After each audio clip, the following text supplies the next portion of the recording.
What if sanctuary wasn't just a place, but a way of living?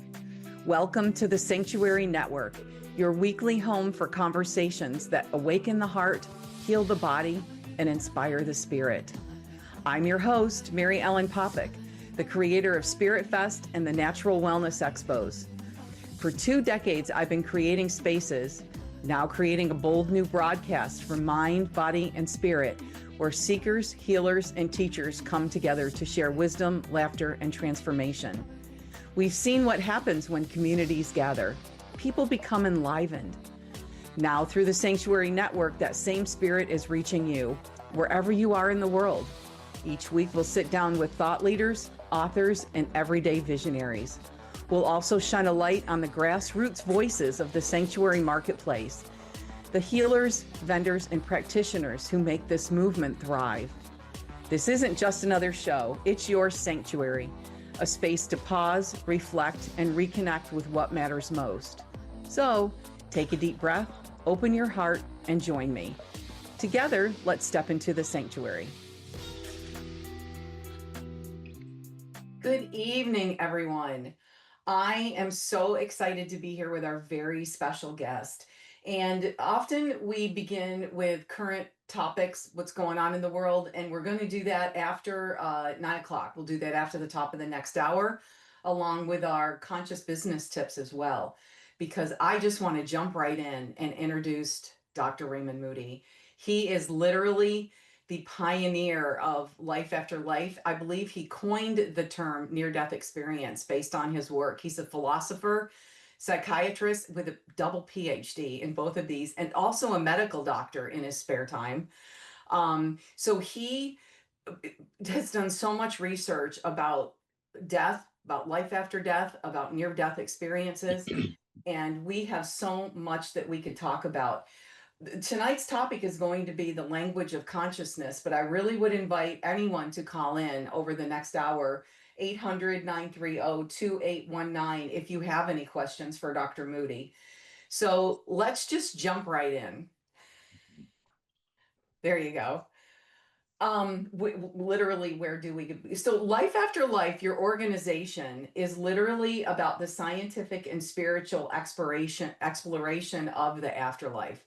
So in all of your experiences, the language of the afterlife or the language of the other side, what does that mean to you? Mary Ellen, this is the crux of the question of life after death, which nobody really realizes. But the reason is, if all of the common language expressions for the idea of an afterlife are figures of speech, specific different figures of speech, and the beyond, right? Or the life after death, which is kind of oxymoronic, actually, isn't it? Right? Or self-contradictory. Or the hereafter, all of those expressions are figures of speech, and they never coalesce into an actual literal meaning. Right. And so in reality, as all of us think about life after death, and as we think about this concept, we seem to have an idea in our mind. We may have images of heaven, and we may have a nice feeling. But in terms of bringing this down to an actual, literally decipherable and meaningful statement, it's just not possible. And I realize this is just so counterintuitive, because, people think, well, I have a life after death, an idea of an afterlife, because I have this picture in my mind of these. But once you pin it down and try to get it, it just dissolves. And that is the real difficulty in investigating the question of life after death. And so I really got interested in this topic from my interest in language and how it works. And if you think about near-death experiences, all we have of near-death experiences is the language through which it's conveyed to us. That we listen to this story of which we all want to hear. I've heard thousands of these. I can't wait to hear the next one. And they're always very inspiring.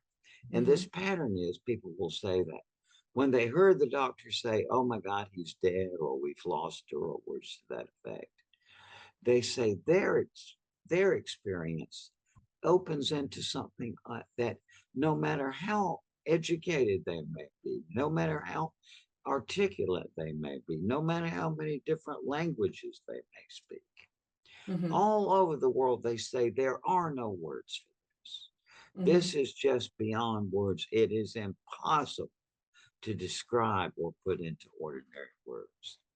And this is the fundamental characteristic of near-death experiences that we call ineffability. The great psychologist William James talked about how what he called mystical experiences are indescribable or ineffable. There are just no words to describe it.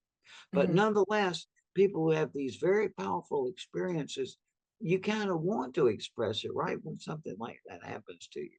So, but they go on to say, but time stood still. There wasn't any time. And I wasn't in space. This was in some other kind of plane of existence. But they say the only way I can talk about it is I say, I went through a tunnel. I got out of my body and I went through like a passageway into this brilliant light. And I met my deceased relatives and I saw my life pass in review. Everything I'd ever done appeared before me in no time at all passed. Often in the presence of this being of light who is of complete compassion and love, who helps you review this life. Some people say, I have no idea how I got back. Just one moment I was in this light, the next moment I was back in my body, no sense of transition. Some people say they were told they had to go back. It's not your time to die yet. You got to go back. And then others say that they were given a choice, that they can either continue with that experience or they could go back to the life they've been leading. Not surprisingly, not all the ones I know who given that choice chose to come back. Most commonly because they have young children left to raise, is what people used to say. Like for me, I would rather have gone into the light, but I have these children or other loved ones who I didn't want to leave behind. And when people come back, no matter what they were chasing before, whether they were chasing knowledge like me or power or fame or money or any of these other things people chase, people say that what this is all about is learning to love. That's what I've heard from people all over the world, that what this being that they meet is interested in is how they have learned to love. And they say it's kind of obvious in this review of your life because you see everything you've ever done, but you're seeing it kind of not just from your point of view, but empathically identifying with the person with whom you interact. So if you see yourself doing mean-spirited something to someone, then you feel the hurt. Or if you feel the good feelings, if you do a good thing for a person. And so this really shakes people up. I mean, now, incidentally, Mary Ellen, it doesn't make them saints. Dr. George Ritchie was the first living person I ever knew, I ever heard this from. And George was a professor of psychiatry at the University of Virginia, who had this experience when he was a recruit in the army and died of double lobar pneumonia in 1943. And years later, George was the finest person I ever knew in my life. But he said to me one time, he said, Ray, he said, this experience makes your humanity even more of a burden in a way. And what I kind of realized later what he was talking about was that even after this vision of love and complete compassion, it's, you still have your human nature. And the way I like to say it, George was so kind, he would never put it this blunt way, but the way I'd say it is, let's face it, it's hard to get through the average day without wanting to choke at least one person, right? True. And so that kind of continues, people say, right? But still, it puts them on a path. And this has now been studied all over the world. It is a very, common occurrence in medical settings, and has been uh, and the subject of many articles in medical journals and so on. Well, and I think of the different things that people have explained when they have come back from near-death experiences. I think of things that psychic readers say that they get Just one from the moment. other Yeah. side. Okay. My wife's friend is dying right now. Oh, I'm So sorry. she's gotta go to the, Okay.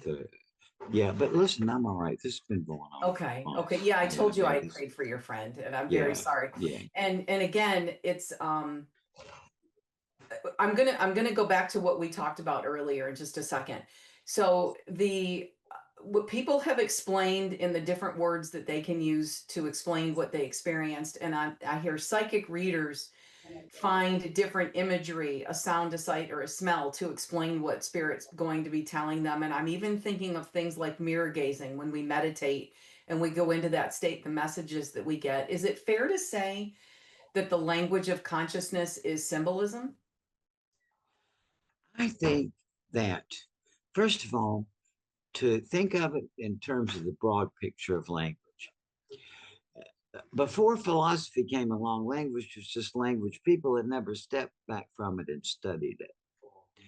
But it was a process from the beginning of Greek philosophy, whereby the different Greek philosophers formulated the very basic notions that we use every day without thinking about, Mm-hmm. like the notion of truth and falsehood, and Mm-hmm. the notion of the distinction between the literal meaning and the figurative meaning.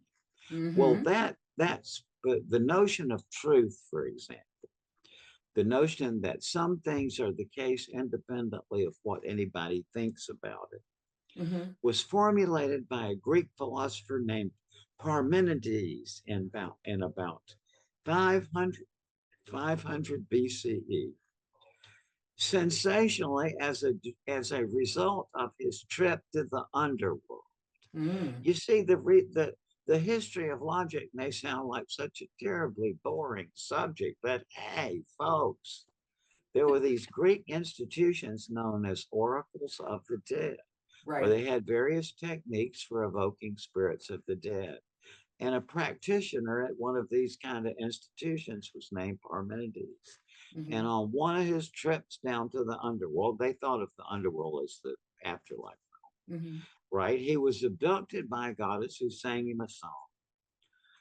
And this is it's obvious once you see it, but look, in a pre-literate culture where there's nobody who reads or writes, people would not understand the notion of truth, Mm-hmm. because the very first the first inkling that we would have the notion that some things are the case independently of what anybody thinks about it is in connection with the mental operation we know from childhood as deduction, Mm-hmm. right? Mm-hmm. And we understand that first premise, if Andy is taller than Bill, first premise, right? Then the second premise, Bill is taller than Charlie. Then Mm-hmm. the conclusion is Andy is taller than Charlie, right? It Right. doesn't matter what anybody thinks, perceives, or what their religion says, Mm-hmm. if those are true. And that is deduction. Mm-hmm. And people couldn't hold the premises long enough in their head to get it together, and is when there was no writing. But once they could start writing things down, they could see the relationship. Just a minute here. If this here is this here is then no, this here is also And it took a long time to express that and to put it into words. And this big first step was Parmenides, who went to the underworld and got that information. Folks, look it up in the philosophy of history books. That happened. Now, it took about another 100 years before Plato, thinking about it, says, just a minute here.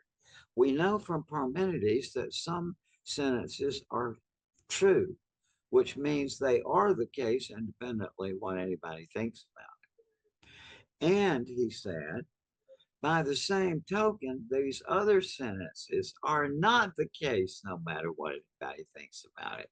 And we'll call that falsehood. It took 100 years to go from that one, right?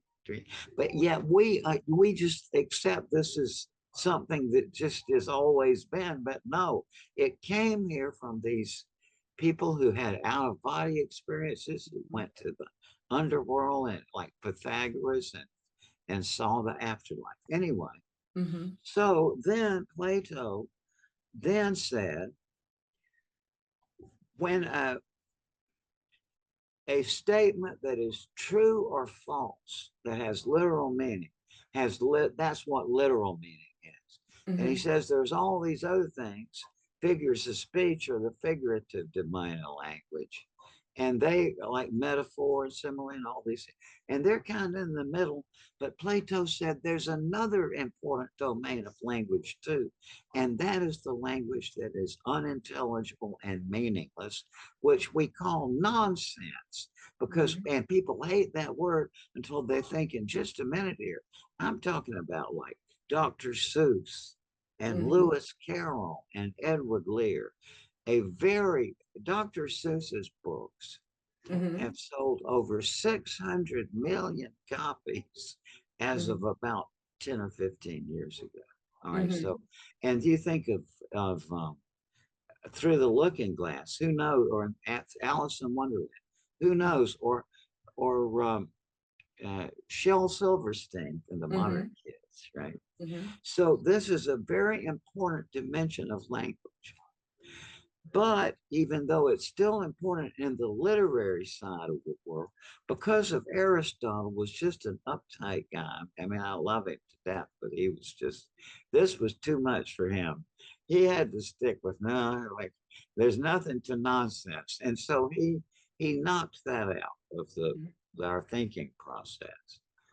But now, the complication this raises for the question of an afterlife, for people who are seriously interested in the question and want to think about whether it really is, there is one way of looking at it where you just listen. It's wonderful to listen to these near-death experience stories. I've listened to thousands. I can't wait to hear the next one. And at the same time, as Plato pointed out, even if you had a bazillion wonderful stories of near-death experiences, which he was very interested in, by the way, he said that wouldn't add up to a proof of an afterlife. What you need is some set of concepts that link the experiential narratives with the statement that there's an afterlife. And that's still the problem we're in. Because let me tell you, from 50 plus years of thinking about logic and reasoning, I can assure you that in 2025, the question of life after death is not yet a scientific question. Whatever fantasies the parapsychologists and psychical researchers, who are dear and sweet friends of mine, right? But whatever they may say about this is just not accurate. I could take you just through a very simple series of arguments to show you that the question of an afterlife is not yet a scientific question. It can be in the future. But where we can, and this goes directly back to your question, Mary Ellen, about the role of language in this whole field of spirituality. I, Raymond Moody, hereby say that I have brought about a breakthrough, a confirmable breakthrough in the genuine rational investigation of an afterlife that opens a clear conceptual pathway toward a proof of an afterlife, which has already borne fruit. All right, now let me explain. When somebody says, when Dr. Seuss, Dr. Seuss and Lewis Carroll and Samuel Beckett and a lot of great writers have nonsense as their creative product, right? And that's the kind of thing they write. And so when I was a kid, I began to to study and classify the different types of nonsense. It seems ridiculous to say that nonsense has types because in our mind we think of nonsense as something chaotic and unformed and normless and formless, right? But Mhm. that's just simply not right. Because Mhm. listen to this. 'Twas brilliant the slithy toad stood Garen Gimble at the wave. I think you would agree that's nonsense. But Hmm. now listen to this. Holiness breeds the vestigial lipstick of spontaneity. That's nonsense too, but notice it's very different, Mhm. Mhm. a different pattern. Now listen to this. That cannibal you men just ate was the last one in this count. That's nonsense too, but yet a different type. Mhm. Or listen to this. Hack thoroughly the if well, Zoom, how's that? That's nonsense too. Well, listen to this. And I could go on and on and on. And so there's a lot of different types of nonsense. And the fact is that even though the common sense view of nonsense is that if this is the level of ordinary meaningful language, nonsense is something down here. Mhm. Like a short analysis will show nope, nonsense is something up here. It's a super added level of language. Mm. Now, Dr. Seuss and Edward Lear, so on, they wrote nonsense deliberately. All right. And I had my system of non classifying nonsense in place by the time I was in high school. All right. Mhm. Now, Mhm.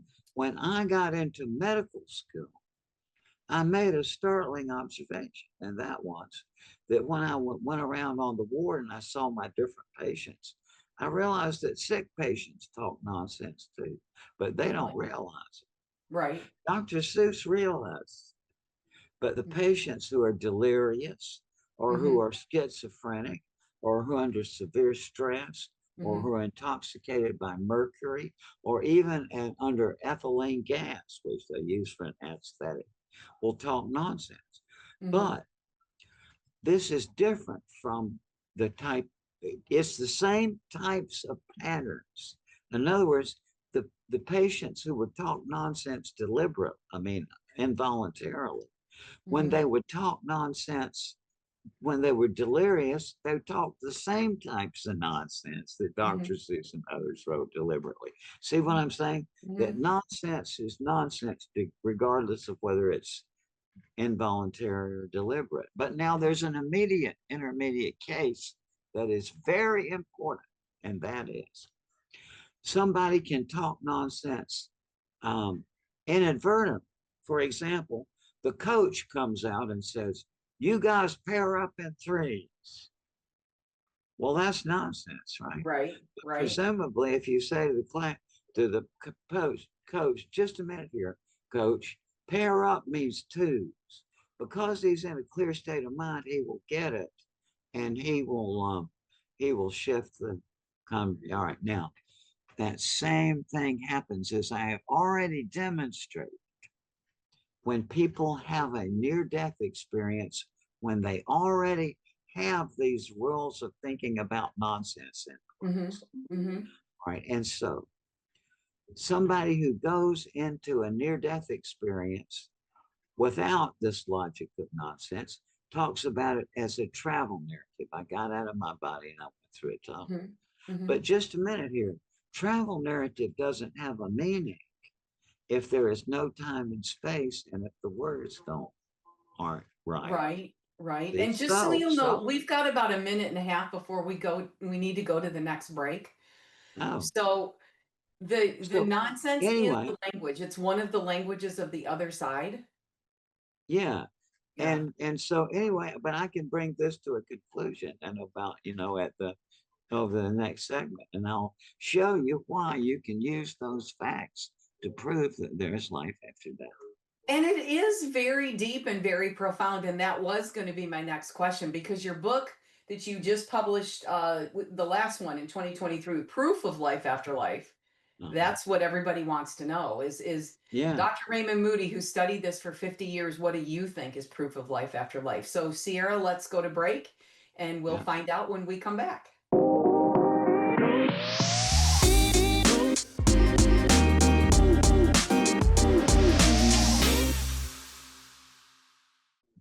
Here we are. We are back with philosopher, psychiatrist, medical doctor, Dr. Raymond Moody. We're talking about life after death, and he wrote Life After Life, one of the absolute foundational books about life after death and the research that you've done over the years. Your 2023 book, Proof of Life After Life, that's what we've been discussing. How would you describe proof of life after death? Well, I think we're on the verge of it. And also I think that I should say at the very beginning that proof of life after death will not come from parapsychology or Mm-hmm. psychical research, because the reality is that in 2025, near death, I mean, the question of life after death is not yet a scientific question. It is a philosophical or conceptual question. Mm-hmm. Mm-hmm. And so I was talking earlier about how when people have a near death experience, they say there are no words, it's impossible to describe, and Mm-hmm. that I it was not in time, no time passed, I was not in space, I was in some other framework. But the only way I can talk about it is to say that I got out of my body and I went through a tunnel and I met my deceased relatives. I saw my life pass in review. I talked to a divine being. He talked to me about love, came back to my body and returned to life. That's a travel narrative. Mm-hmm. But the presupposition is that the word, there are no words, right? Right. And also that it wasn't in time or space. So think about it for a minute.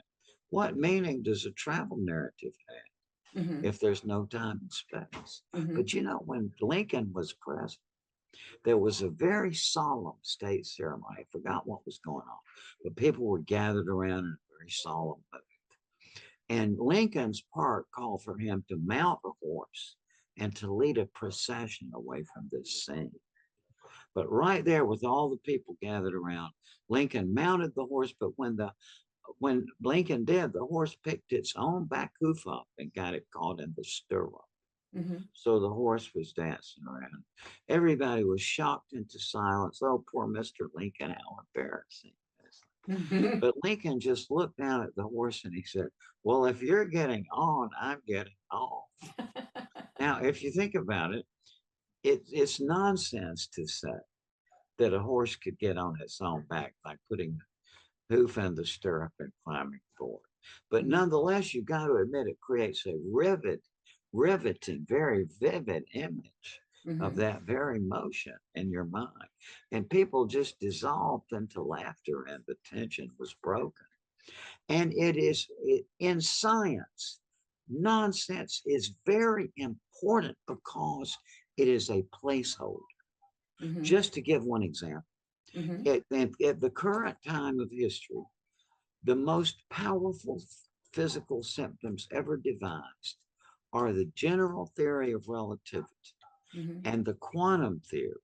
Okay, now the difficulty is any physicist will tell you, and as Dr. Kaku at the NYU, the wonderful Discover physicist, will Mm-hmm. tell you, the difficulty is that when you combine the equations of these two different systems, the outcome is unintelligible nonsense. Makes no sense at all. Mm-hmm. But that doesn't mean that we got to abandon the theories, right? In science, people hold on to the nonsense until we can figure out how to make it true. Right. Go back in your mind, Marielle, to the year 1915. Be a highly intelligent, well-educated person of 1915, very well informed, and listen to the following sentence. All four of Ethel's grandparents perished and were lost in a shipwreck long before her mother and father were born. In 1915, that's unintelligible nonsense, Mm-hmm. right? Mm-hmm. Now, add the subsequent knowledge of the role of DNA in heredity, Mm-hmm. gene splicing, gene editing, cloning. We Mm-hmm. can envision sending a probe down to the wreckage, bringing Mm-hmm. up the DNA of the four people. Mm-hmm. And it hasn't happened yet as far as we know, but the scenario is intelligible. Mm-hmm. I'm saying that if you think about it, one of the great philosophers of the 20th century said, look, it makes sense in our language to say that a man survives the complete loss of memory, or Mm-hmm. man survived a complete change of personality. He said, Mm-hmm. but it's a self contradiction to say that that a man survived the annihilation of his body. Now that's the real deal, but Mm-hmm. because we use these figures of speech, we create this impression in our mind and these feelings and so on. But the difficulty, if you really are serious about it, is there's no literal cognitive content. Now, Mm-hmm. back to my thoughts about nonsense. Mm-hmm. Since about 1969, I've been teaching courses in logic and seminars and professional seminars on how to think about language that is unintelligible. Okay. Mm-hmm. And what I realized, as we said just before the break, that there's different types of nonsense, and people. Dr. Seuss writes them deliberately and got sold over 600 million books doing so. And Lewis Carroll similarly, right? But Mm-hmm. also sometimes people stumble into nonsense inadvertently, like when the coach says, "You guys pair up in threes," and that's Right. nonsense. But you say the coach, but just a minute, coach, pair up means two, right? And Mm-hmm. he will get it. If he gets it, then he'll change his behavior. Then the third situation is involuntary nonsense. Somebody who is delirious or psychotic or intoxicated with mercury or under severe stress will talk nonsense and they don't know they're talking. And when you try to correct them, it's just, well, it's more delirium, right? When Mm-hmm. I went to medical school, I already had my system of nonsense and classifications into place. And I'll quickly realize that when patients talk nonsense because they're ill, the type of nonsense they talk are the same types of nonsense that Mm-hmm. Dr. Seuss and Lewis Carroll write deliberately. So Mm-hmm. nonsense is nonsense, whether it's deliberate or involuntary. Mm-hmm. Now, that goes back to your question about the language of transcendence that you asked Mm-hmm. me at the very Mm-hmm. beginning, right? Because the language of transcendence is not literal. It is figurative and it is nonsensical.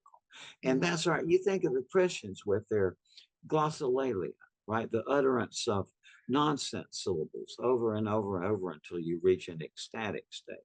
Or Mm-hmm. koans. What is the sound of one hand clap?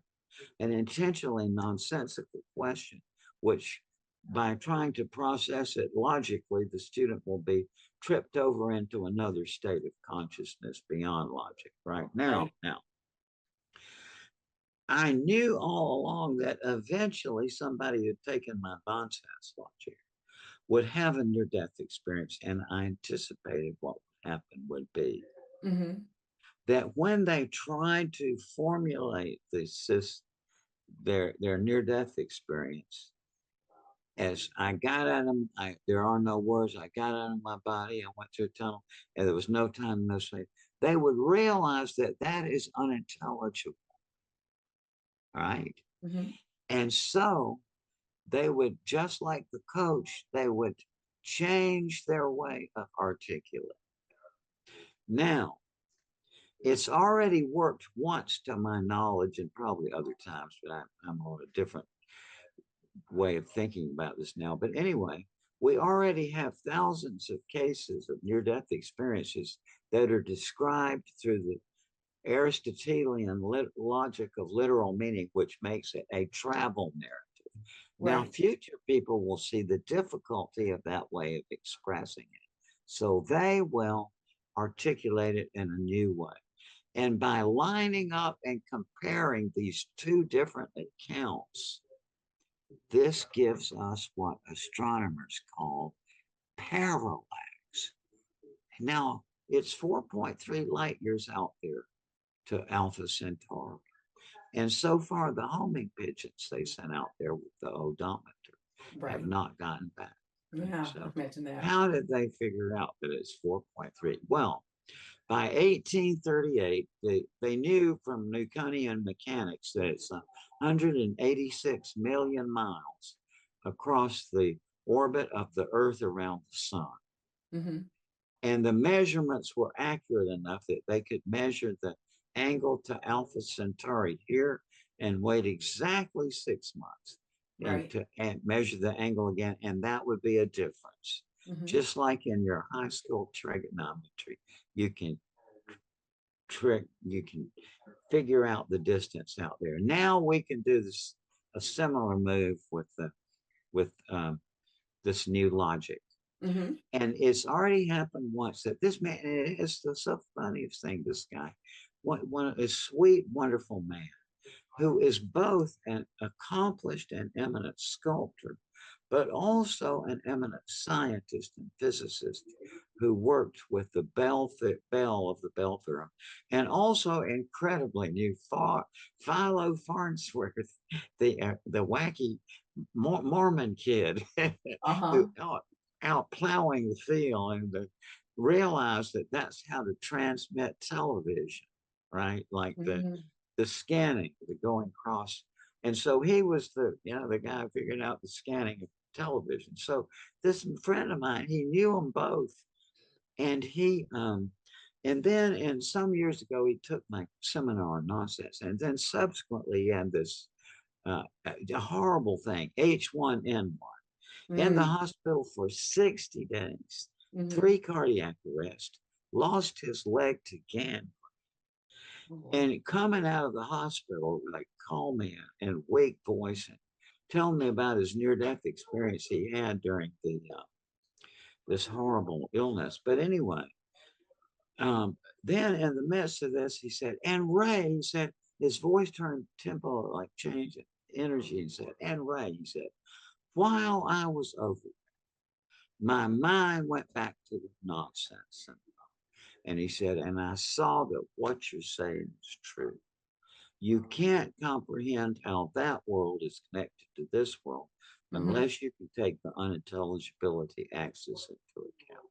Right. And what that means, he was saying, it's like once you can understand how to think about sentences that are unintelligible, you can combine this to like get a double view on the afterlife, like in stereoscope. So that's where we're headed with this. And so my new book, Swan Song, is finished now, and the typing's all finished. And I got 15 wonderful subscribers who paid for the enormous expense for me to have to type this endless thing, which ended up, actually, the final manuscript was over 1,000. I can't type because of my Asperger's syndrome. So I have to get other people to type it, but it's all written out and it's over 1,000 pages long. So finally it's all together. And this is coming out initially to my 15 subscribers in a couple of weeks. Ooh, and then I'm kind of hoping I want to limit first in January or so, I'm going to release another 100 copies, of very limited, because I want to get the reaction straight before I release this to the big. I was so totally taken aback by Life After Life. It was published in November of 1975. 50 years ago. Yeah, wow. And I was a medical student. And so I took a month off from medical school to write it. And anyway, so in November of 1975, I was Raymond Moody, obscure medical student. Then I graduated from medical school 2 months later in January of 76. And the few days after I graduated, my a friend of mine who was into shortwave radios. You're too young to remember what that was, but you could listen to, you know, stations in Europe, you know, through. Mm-hmm. And Mm-hmm. so my friend called me up and he said the reason the night before he had been listening to a radio program in Germany, and they said that they were talking about the eminent Dr. Professor Raymond Moody. Oh. And I thought, you know, I went from Raymond Moody, obscure medical student, to Mm-hmm. months later, I'm the eminent Dr. Moody. But anyway, Mm-hmm. it's like, Uh, and it freaked me out. You know, I was not surprised, not prepared for the publicity. I was, you know, but anyway, mhm. my point here is I'm going to be sure of how this people are going to react to this by the time I publish it next year. So are you self-publishing? I am at first because you know these popular publishers care, they don't care about accuracy. They want to create an impression. So Sure. initially, anyway, this is going to be my work. Absolutely, I've written a nice letter to my dear agent of 50 something years, Nat Mm-hmm. Sobel, and saying, "Look, Nat, you know, I know the popular publisher won't take this, but I'm going to do it. You know, it's got to be accurate." And it will be your literal swan song. Yeah. Is that why you chose the name of the book? Yeah, because this is my last book on the afterlife. I've got this Mhm. is you know, and I got some humor work I want to do. See, I used to be a comedian and I wrote humor books You're before still a life comedian. after life. Yeah, and so I want to get back to some humor writing. Oh, good. Well, that I would look forward to that because you really are very funny, very entertaining. Well, Um, thanks. I got to tell you about Bubbadale sometimes. It's like in Bubbadale, where I'm from, we've got, you know, Dr. Mitchell, and he has near death experiences in his patients all the time. mhm. They've been with me since 1966. Here recently, though, in Bubbadale, we've had a great deal of difficulty because um, our chief, our main medium here in town, Miss Petunia, Dr. Mitchell has diagnosed her with a bad case of fortune teller's dementia. So Okay. everybody's worried up. Yeah, she said that Dr. Mitchell said that she said Madam Petunia told him that, you know, she is having a lot of trouble lately when she had been foreseeing something, remembering who it was she had foreseen it for or when it was she had foreseen it. And she said it's gotten so bad lately that sometimes when she thinks she's seeing the future, it's really the past. Oh. But she was telling Dr. Mitchell that several times lately, when she's been foreseeing something, she has this strange feeling that she has foreseen it before. Mm-hmm. But Dr. Mitchell said, no, not to worry about that. He said it was common for fortune tellers to have a little touch of that. He said they call it deja preview. Deja preview. But anyway, also, you know, it's just getting so bad lately. One of her clients went over there to the Boyle things parlor the other week, and he said he went in there and that she was trying to read tea leaves with the Ouija board, Mm-hmm. and that Dr. Mitchell was saying it's when they start trying to read tea leaves with the Ouija board that their fortune tellers dimension and that is in the last stages. But I'm sorry, I can't stop that kind of thing. But I'm just it's yeah. Well, something else that we were speaking about earlier, and I hope you don't mind because we're having a really good time, but you had mentioned that you are experiencing a personal loss in your life that a very dear friend Yeah, is crossing over. And yes. I and I said that there's some wisdom in somebody like you that has studied life after death and near death experience for 50 years, yet the grief is still as real as you never get used to it. It's Yes, still yes. I've very learned a difficult. lot about grief from people with near death experiences, and also because I was a grief counselor for some time. Hmm. And people with near death experiences will say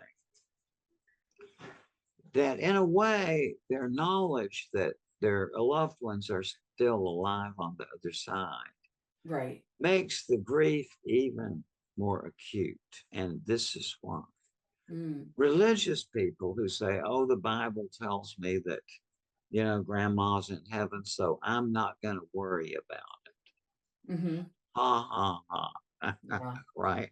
That's rationalization. And a lot of people do that. They just don't want to face it. So they say, oh, the Bible this or the Bible that, or Pastor Jimmy told me this or that. And they use their religion as an excuse kind of for not grieving. Mm-hmm. See. Mm-hmm. But that's because they really don't know that there's an afterlife. They just Mm-hmm. they think they do. They may say they do, but it's all just like rationalization or something they've read or been told. Mm-hmm. But a person who has a near-death experience cannot rationalize it, because to them it's a personal experience, not a doctrine or somebody's told. Right. So what they tell me is that because you don't have that religious prop, you know that your grandma is all right. The trouble is you miss her. Mm-hmm. Right. And that's the real crux. So I mean, the I've just been impressed in my career as a grief counselor that society is really mixed up about what grief is. That stuff that you hear about, oh, the numbness when you hear the news, the denial, oh, it can't be my friend, and then the tearfulness and the sadness and then the anger, which is so paradoxical, all of those things. Mm-hmm. That's what people think of as grief. And then they bring in this fiction thing of closure, which doesn't exist. That's Right. just closure is a term people use so they won't have to talk about somebody Mm-hmm. somebody who's grieving or is feeling. And Mm-hmm. all of those things do happen in grief, but so do they happen when you lose your favorite, um, you know, uh, toy from childhood, right? Or Right.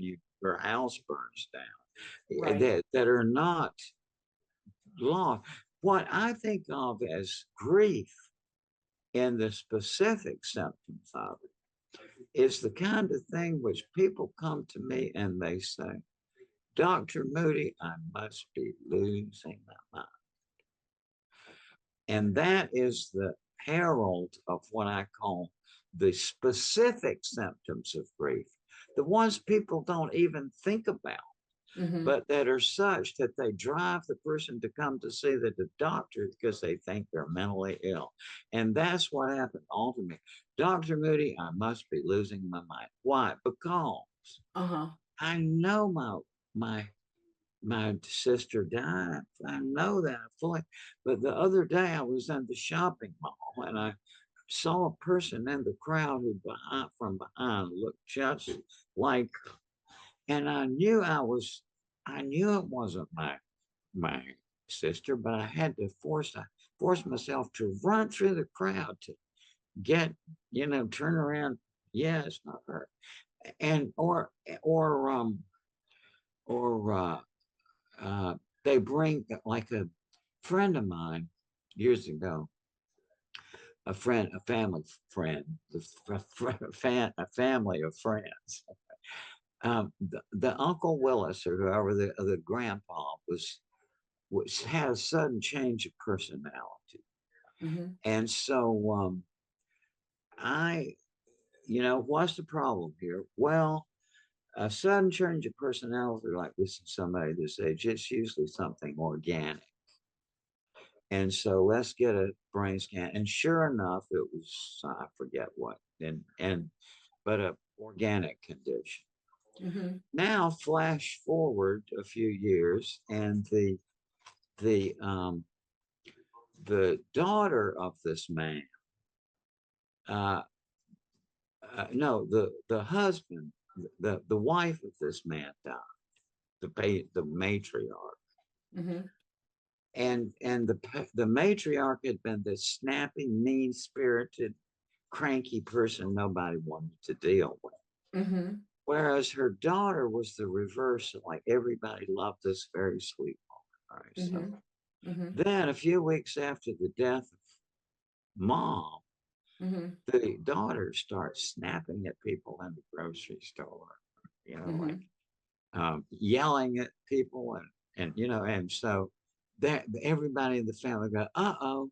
It's like Raymond said that when the personality change like that, it means something. So they brought her into, and so obviously it was called taking on the characteristics of the deceased. And Interesting. it's an unconscious process Uh-huh. that when somebody dies, somebody else in the family will fill in that role. See, it's not Mhm. conscious, Mhm. but it's just but it makes people think they're going crazy. Right? So, and Mhm. then other ones like Fragoli syndrome, where people say that they just see a stranger on the street and they feel like, oh, and they know it's not real, but it's like they identify Right. the stranger as their, like a woman told me one time she was on the bus and she saw a young man with a a guitar, and she suddenly thought of that as her deceased daughter.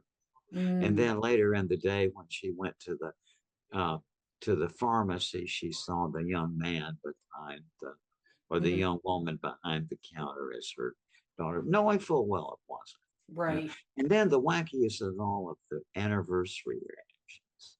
People tend to die on the anniversary of a significant loss, very often, even when they're not aware of it. But the famous case in American history, July 4th, 1826, Thomas Jefferson in Monticello died saying, "Is it yet the fourth?" I said it was. And he said, "Doth Adams yet live?" Yeah, so he They got, both died on the 4th, didn't they? that's right. And Yeah. Adams saying the Yeah. same things. And what is that? It's, Right. but that is grief. The weird things are the things that bring people into that, not the shock or the numbness or, Right. We need to go to a break again, but are you okay to stay with us? Because I want to ask another question or two about grief. sure. Okay. Yeah. Okay. All right. Well, thank you very much for everybody. Because this conversation is fascinating. And Sierra, take us to break, and we'll be back in a few minutes.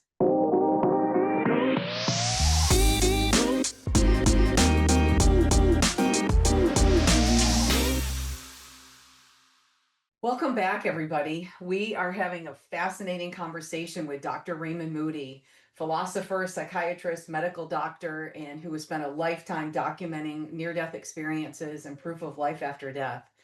So we got into this subject after talking about his new book that will be coming out, Swan Song, which will be coming out in limited release as he's waiting for the public response to it. It's just to see how I just think that's so fascinating. So I look forward to more discussions about that as well. But we were talking about grief, and you were saying how it was a misunderstood phenomenon, and there's really no such thing as closure. Oh, So I wow. think about some of the most severe types of grief, people that have lost children, people that have lost spouses that were their best friend and they were so close after decades and decades.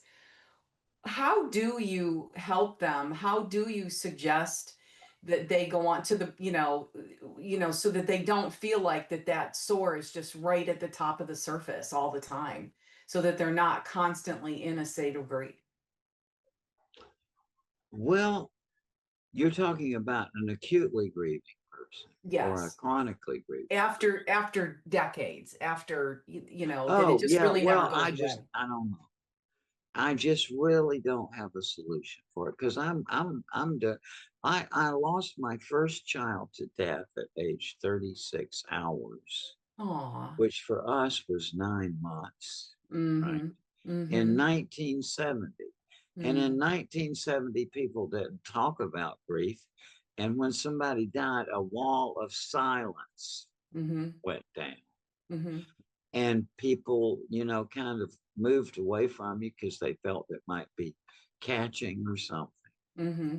And so I, if you think of my whole being in 1970 as say about the diameter of a 50-cent piece. Mm-hmm. Okay.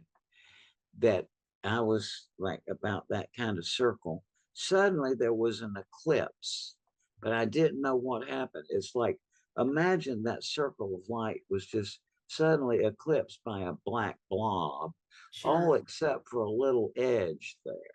Mm-hmm. Mm-hmm. And now in 2025, if you ask me what that is like, I say it's the same, except that now he would be 6 years old. Now we've been in high school. So that blackness gets more because Mm. at every stage there's a new loss, right? Mm-hmm. Mm-hmm. But now the difference is if you take that 50-cent piece circle Mm-hmm. and draw about a 6-inch circle around it, see, that's the situation now. It's not that the grief has changed. I can still feel it. It's just that it occupies a lesser percentage of my own inner psychic being Mm-hmm. Mm-hmm. because I've grown up partly because of it. I mean, the growth, the bigger circle is partly because the stimulus created by that Right. grief. Right. Yeah. So, in my experience, the proof of life after death is comforting in many ways, knowing that we really never die. Is that what Yeah. your experience has been as well? I don't know if it's comforting or not. Because, Mary Ellen, honest to goodness, I never wished that there was an afterlife.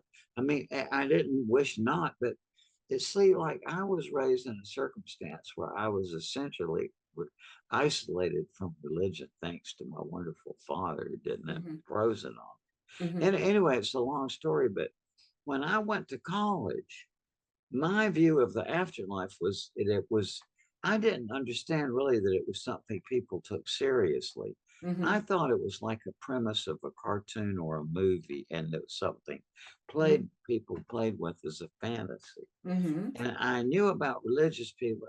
That's always been just a big blank of understanding. I didn't know what that was about. Mm-hmm. But then anyway, I went to the University of Virginia and took a philosophy course. And in my philosophy course, I reading Plato's Republic was where I became aware Mm-hmm. not only that this man who's still a hero of mine, one of the greatest geniuses of history, thought that the question of life after death was the most important question of existence. Mm-hmm. And the end of this magnificent book sort of culminates in this warrior who is apparently killed on the battlefield Mm-hmm. and who is revived during his funeral. He just sits up and he talks about that he left his body, he went through a passageway into another world, he had his life reviewed, all of these things. So I asked Professor Hammond, what is this? And he said, yeah, these early Greek philosophers studied cases of people who had apparently died but revived spontaneously and told these stories. And Professor Hammond said that Plato took them seriously as indicators of an afterlife. But a little before him, his rough contemporary, Democritus, the philosopher, had figured out that contrary to your sense that this tabletop here is solid, Democritus realized that no, because an infinite number of points can be on a line, right? But two things can touch. So therefore, there has to be a tiniest unit, like right. And he said these are atoms, and they're little particles, and then void, right? And he said what this is, these experiences. He says even after the body appears dead, this atomic biological activity is still going on, and that accounts for these experiences when they revive. And isn't it interesting? There's only been one revision, and that's due to Lavoisier in the 18th century discovered oxygen, and then its role in respiration. So now those same people that like Democritus say, "Oh, it's the oxygen deprivation to the brain, right? Which Mm-hmm. fails to account for how many thousands of people have identically the same experience, Mm-hmm.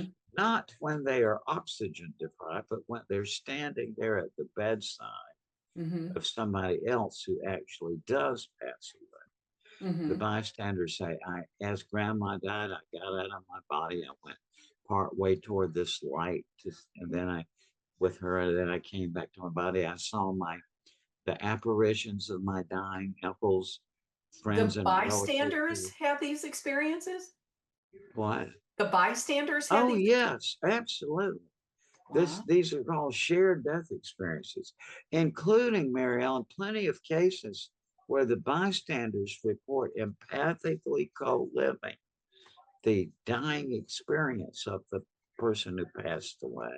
Mm-hmm. And for years, I thought this has to be somebody very intimately connected with them, Uh-huh. right? Uh-huh.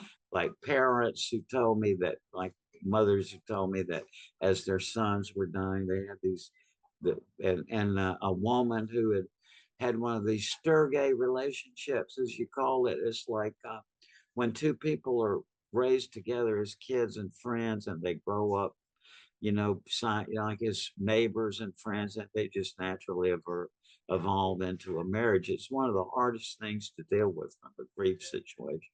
But Sure. this woman was telling me she was just raised as the childhood friend of her husband. But as he was dying, she said that his whole life just appeared around them, and they were talking about it. And then I always thought, that had to be somebody close. But a few years ago, we got this message from a real an emergency room physician who was called to the ER to resuscitate a patient he had never laid eyes on. And he said, as this guy was dying, he said, everything the guy had ever done kind of appeared around the doctor in his panorama. Mm-hmm. But, this is extraordinary, and people don't like to think about it because there's no easy way to Scientific put proof, this right. into context. Yeah.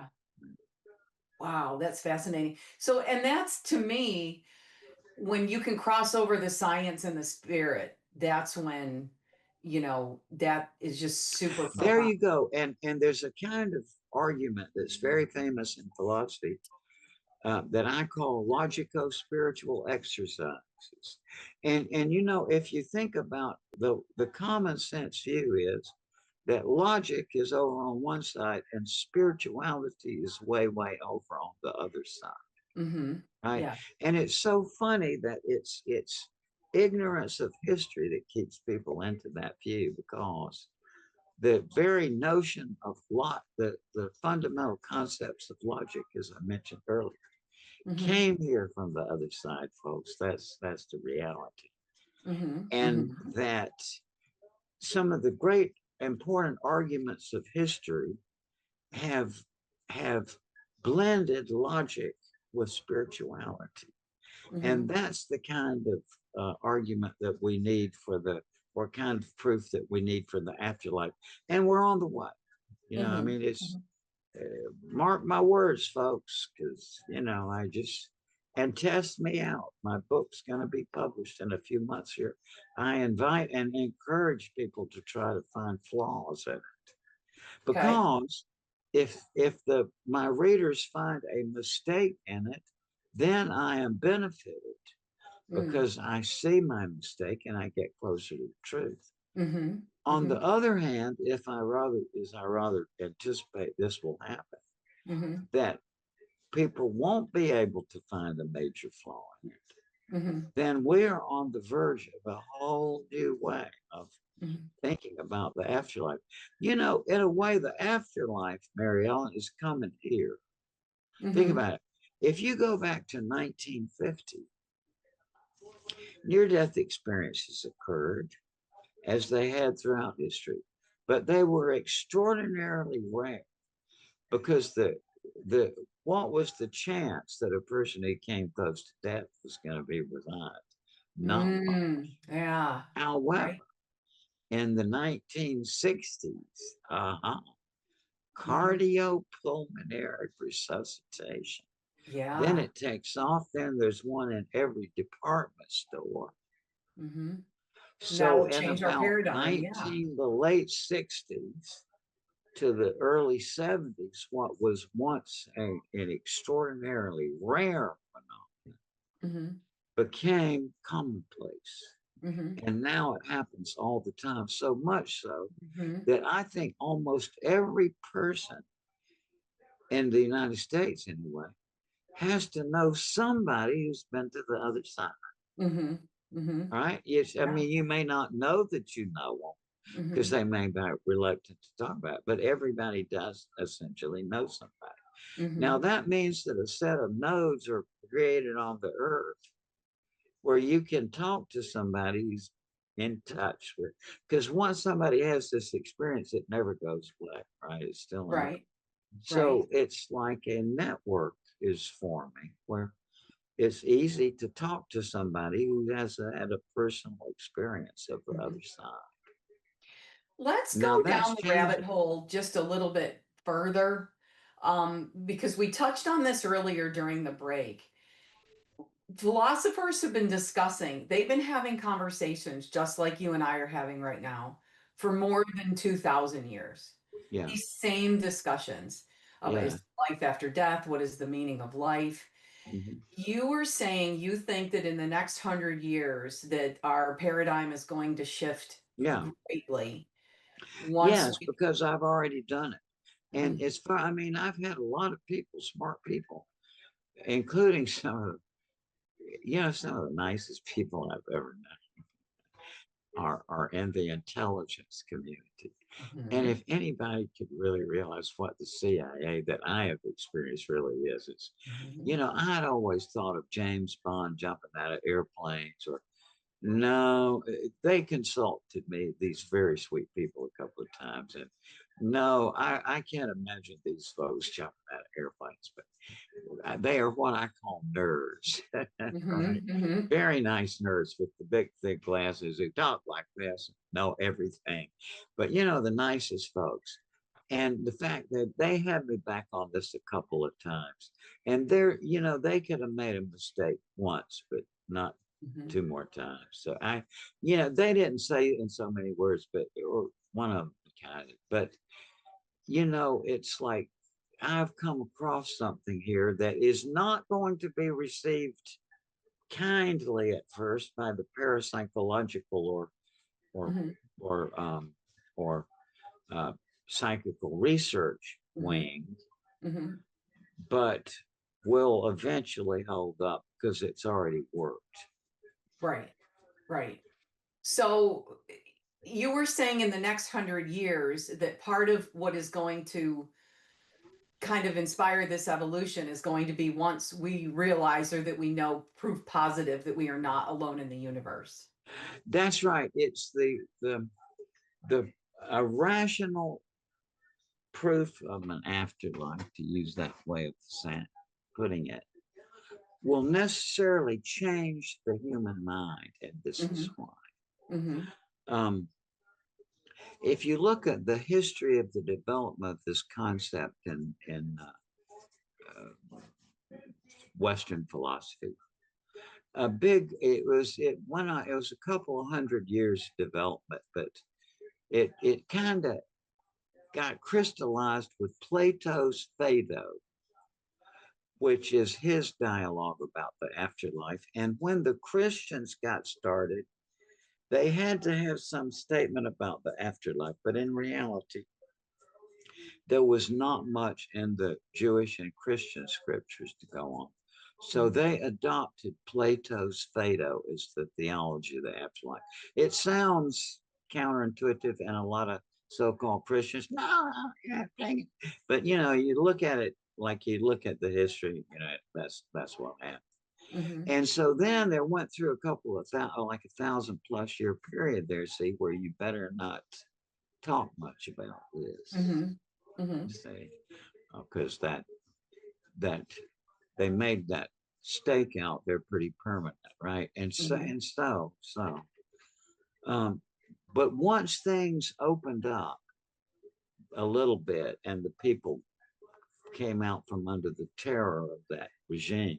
Mm-hmm. Then free thinkers got started, and Thomas Hobbes, for example, pointed out that there's not much intelligible cognitive content to the notion of an immaterial and moral soul. What are we talking about? Mm-hmm. Then, if you go on a little bit, then John Locke, who had a lot to do with our Constitution and his thinking, but John Locke got to thinking about personal identity, and he said, well, he said, what our personal identity consists of our memories and our consciousness.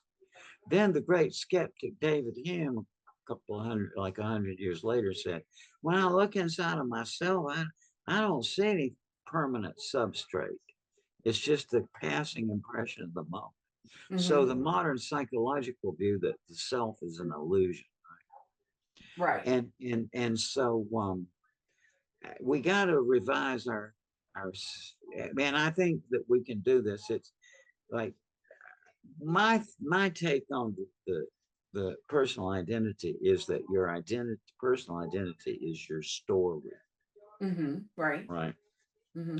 It's your life story, which is probably why even the skeptic David Hume said, um, I think that the only kind of afterlife that like a philosophical person could entertain would be reincarnation. And Okay. the reason is that and that consciousness is narrative, right? Like when something new happens to you, you add that to your continuing life story. And Right. so we become our stories. And I think that Hume probably had it.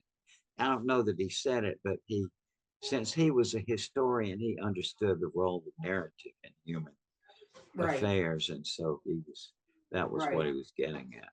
But How many we're of really on the verge of a whole new way of looking at this. how many of your clients have given you proof of reincarnation? You know, people with near death experiences do sometimes have aspect of the experience which dealt with reincarnation. Mm-hmm. And the first ones I heard were in Georgia, and both of them were from Mm-hmm. Southern Baptists, right? So Wow. Wow. this was just very, and then they do occur, but they tends to be rare. Mm-hmm. But what people say when there's some aspect of their near-death experiences touch on reincarnation is they may say, that they recall that something was going on before they came into this life. So Okay. yeah, Okay. and in Plato's like his great account of a near-death experience, the warrior there's all that same kind of aspect where goes up to the point of reincarnation, and Plato says that, and all of this is he says mythological. I mean, it's not literal, but he's saying that Mm-hmm. as this warrior is coming back, he says it's like you go on a journey and you come to a place where you drink of the river of forgetfulness, Mm-hmm. whose waters no vessel can contain, which is loss of ego boundaries. And Right. you forget all you know.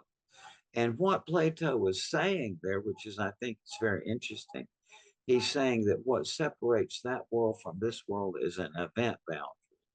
Okay. An event boundary is something that everybody has experienced. It's like you're sitting in your living room and you decide you want to go into the kitchen to get something.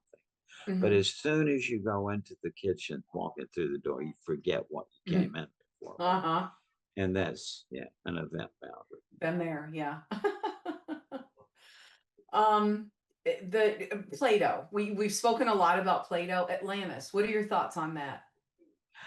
You know, Plato made up the Atlantis story as, to read that, it's in his dialogue, the Critias. He Plato was a great propounder of stories that he thought was illustrative. Mm-hmm. And the great one is the cave, the allegory of the cave, for people who are down there in the cave. But Mm-hmm. um, Atlantis was Plato's attempt at city planning. Is what it's really about. And he was trying to, and he described the ideal state in the republic, and the and with three myths. But then in the this dialogue, the Critias, was trying to describe the ideal city, like Mm-hmm. what a city planners would do, and also it's a kind of humorous twist to it. Mm-hmm. It's like he makes a joke in there about aposiopesis, Mm-hmm. right, which is the figure of speech in which you say in the movie the character is dying saying, "I buried the treasure under," right? Or the farmer holding a shotgun says, "Get off my land, stranger, or I'll." Mm-hmm. Or Mm-hmm. the guest at the wedding holds up a toast to the bride and says, "You've been such a dear friend," and trails off. Right. That figure of speech is called aposiopesis, and Okay. it means stopping in mid sentence and leaving the the thought Mm-hmm. unfinished. Mm-hmm. And the Critias is an aposiopesis. But the joke is that the dialogue ends just like Atlantis did, right? And so he's telling the Mm-hmm. story about Atlantis, and then the dialogue. Yeah. So Okay. it's his bizarre sense of humor. But no, it's and even but Aristotle points out that even in Plato's lifetime, the story was just so irresistible that a lot of people just believed it, despite what he's just a fiction. Mm-hmm. Mm-hmm. Now, it is possible that he was sort of fictionalizing um, stories had heard, folks or just folk knowledge, because about 800 years before, this island in the in the Mediterranean had blown up, Right. and they knew about as a traditional story, Mm-hmm. but he would know. Is Okay. Plato was just the greatest writer, and he's always fooling people. He would say because he was just Yeah. the greatest. There's so many wonderful Greek philosophers, and that's why there's just so many things to chew on, to think about. Yeah. Oh And my God, I have been reading Greek philosophy since I was 18 years old, constantly. mm-hmm. And it is the most fascinating story of history. Mm-hmm. If people would only realize that they can't understand how they got the logic they did, the way they think, without understanding about Hermotimus, who could get out of his body and leave his body at will in about 600 BCE, roughly. Uh-huh. And then he got this, the philosophers thinking about, well, there's two things, right? There's the body and there's other things. So they're different. And then, alchemy, I mean, it's the most amazing story. Plus, they participated in these evocations of the deceased. In ancient Greece, there were 5 oracles of the dead, which Mm-hmm. were these subterranean facilities you go down there and see and talk with your dead relatives. And Mm-hmm. I've recreated the procedure. I've guided hundreds of people through it. Ah, Other researchers have taken my research and they've replicated it. And so, if you want to read about it, there's a simple way that you can call up your dead relatives, but you better be ready for something that's hard to grasp, because you can't deny it happens, but you can't figure it out. we are unfortunately out of time. Right. Oh, it's like tune in next time. So we need to do this again. This has been so Yeah, this is fascinating. great, Mary. Yeah, yeah. I really appreciate your presence and your being here and all of your great work. So I'm going to say goodbye, everybody. Good night, and look forward to seeing and hearing Dr. Moody again soon.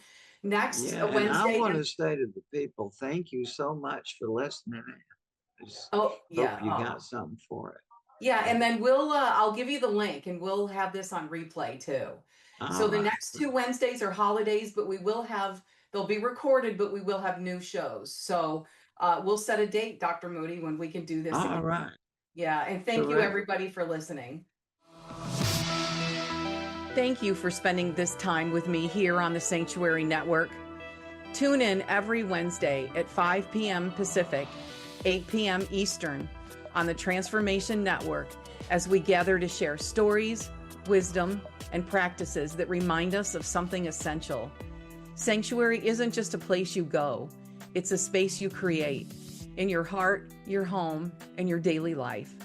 I hope today's conversation sparked something in you, a sense of belonging, a new idea, or simply a reminder that you are not alone on this journey. If this touched you, please share it with someone who could use a little light. Together, we can grow this circle of sanctuary and inspire a ripple of healing around the world. And don't forget, the journey continues at spiritfestusa.com, thesanctuarynetwork.com, and naturalwellnessexpo.com. And of course, every week right here on Transformation Network. Until next time, may you be well, may you be inspired, and may you live fully in sanctuary.